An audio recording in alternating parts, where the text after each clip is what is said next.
everybody. We are the Diploma team from Vancouver Island University, and today we are going to be speaking about tourism management, tourism marketing, specifically targeting business and corporate travelers. So my name is Jonelle in Rensburg. I'm Taylor Doherty. I'm Gary Gu. And I'm Jerren Heng. So Jonelle forgot to mention that we're all second year students at Vancouver Island University, so I'll just mention that now. So today in our presentation, we're going to look at the two different traveller profiles, corporate traveller profiles, which are, what we've chosen is the digital media segment and the industrial segment. We're also going to look at the corporate needs, what corporations look for when they come to Vancouver and what they look for in a hotel as well. We look at the Ramada Limited, what they have in terms of business offerings, and we have generated a sales plan as well that we will propose to you guys. So the first time of the corporate traveler, we target the digital media traveler. In Canada, Canada is the leading location in the foreign direct investment in digital media industry. And in British Columbia, over 600 digital entertainment and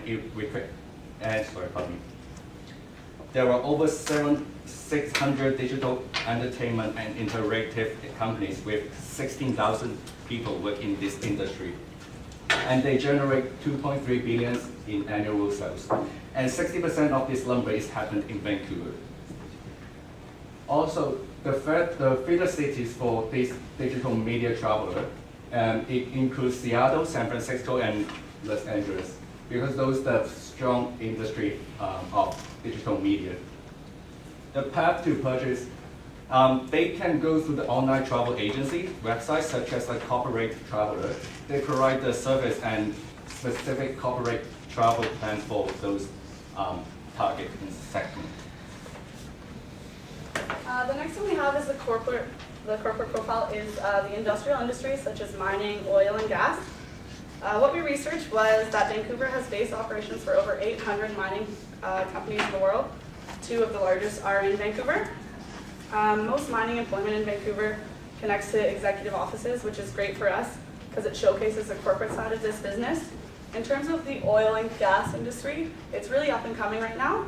It's said that there'll be 28,000 new jobs coming in the next 10 years. Same as what Gary said, feeder locations are in the States, including Seattle and Oregon. For oil and mining, it's also Alberta, Saskatchewan, Texas, that kind of thing. And online travel agencies and websites as well, as people staying in Seattle and Oregon could also, at other Ramada locations, can also be sent to Vancouver, and we can work together on that. For the corporate needs, because they are business customers, so we don't want to ruin their business while they're traveling in Vancouver. So the business center is a strong supportive function service for them, and also the efficient service, such as the express check-in and check-out, which is the related time saving for them, and the high-speed Wi-Fi to make sure they have a connection with the world and the people in the industry. Or the fourth one is the convenient location, such as downtown, 2 blocks away from Vancouver cities from convention center is great. The fifth one is the bag storage. We expect the corporate traveler is a high returning rate traveler, so we provide the bag storage service is the bag storage service is good for the is convenient for the corporate traveler. And the last one is the personal recognition. Again, they are the high returning rate, so that is necessary. We build up a loyalty profile for them to track them. So when we look at the Ramada Limited downtown Vancouver, we're all staying there, or most of us are staying there at least, and it's not a big hotel, it's only 80 rooms.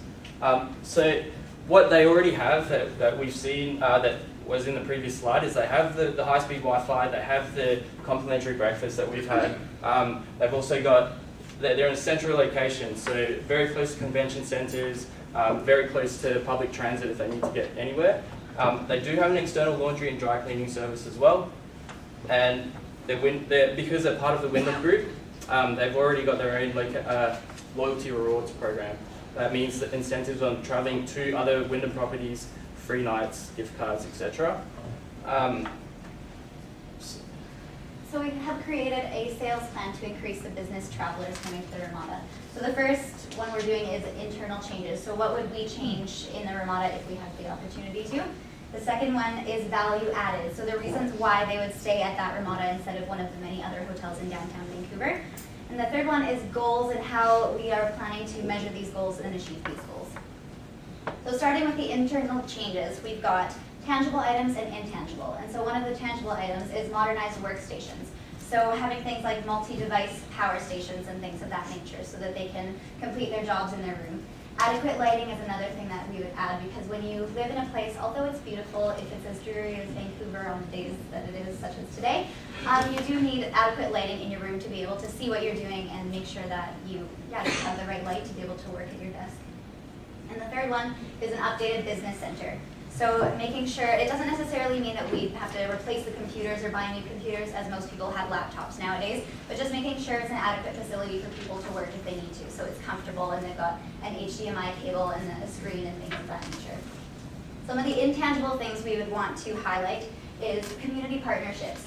So a lot of people, due to their fast-paced lifestyle, when they go on business trips, they'd like to combine fitness with it. So partnering with one of the fitness facilities nearby, giving them the opportunity to have a membership there for the time that they're staying instead of the cost of building a gym inside the facility. Efficient procedures, so having quick check-in and check-out, making sure that they don't have to waste time waiting in line and things like that. And staffing. We would suggest not only making sure the training is adequate to make sure that the staff knows what they're doing and is able to do these efficient procedures, but also hiring some sort of sales director or manager or something like that to be able to take on this new market segment. So value-added incentives are things that we're going to add to the room to make it worth your while staying. So early check-in. If you're a business traveler and you're coming to Vancouver for a 6 o'clock meeting on a Friday, why not come Thursday rather than rushing around? Thursday we can set something up for you to do in the community, maybe include dinner and breakfast as well.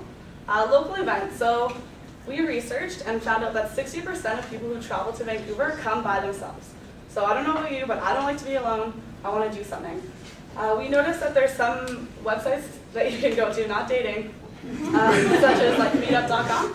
So you can go online and you can find things that are going on that day that interest you, such as hiking or hanging out with people who like Star Wars. Whatever you like to do, you can do it if we partner up with a meetup person. Parking. We all know parking in Vancouver is terrible and super hard to find and super expensive. So if we can, we'd like to somehow package parking in with a package. Yeah. And partnerships. So as Jonelle said before, travelers are super active. They're on the go constantly. If we can partner up with, say, Steve Nash Gym, for instance, they can come check into the hotel the day early, go to the gym, get a swim, meet some people, and have a good stay. Okay, so apparently I look like the type of person that likes numbers. So we've come up with an $8,000 budget for our value add-ons. That's not a lot of money actually for a hotel like this. These value add-ons will be something like your workstation improvements. So like Jonelle said, your TV in the main lobby, a HDMI cable that you can put your computer to. Also your lighting upgrades. These will then need upkeeping, so the $8,000 will go towards the upkeeping as well. As I'll tell you later on, you'll see why there's a huge return. We expect to see the daily rate of this hotel, because of the add-ons, we expect to see it go up by about $5 from what it is now, what I've estimated to be now. And we also expect to see the RevPAR to go up by about $10 from what was our research from last year's RevPAR. So looking at last year's occupancy rates, we saw it to be about 60%, 55 to 60%.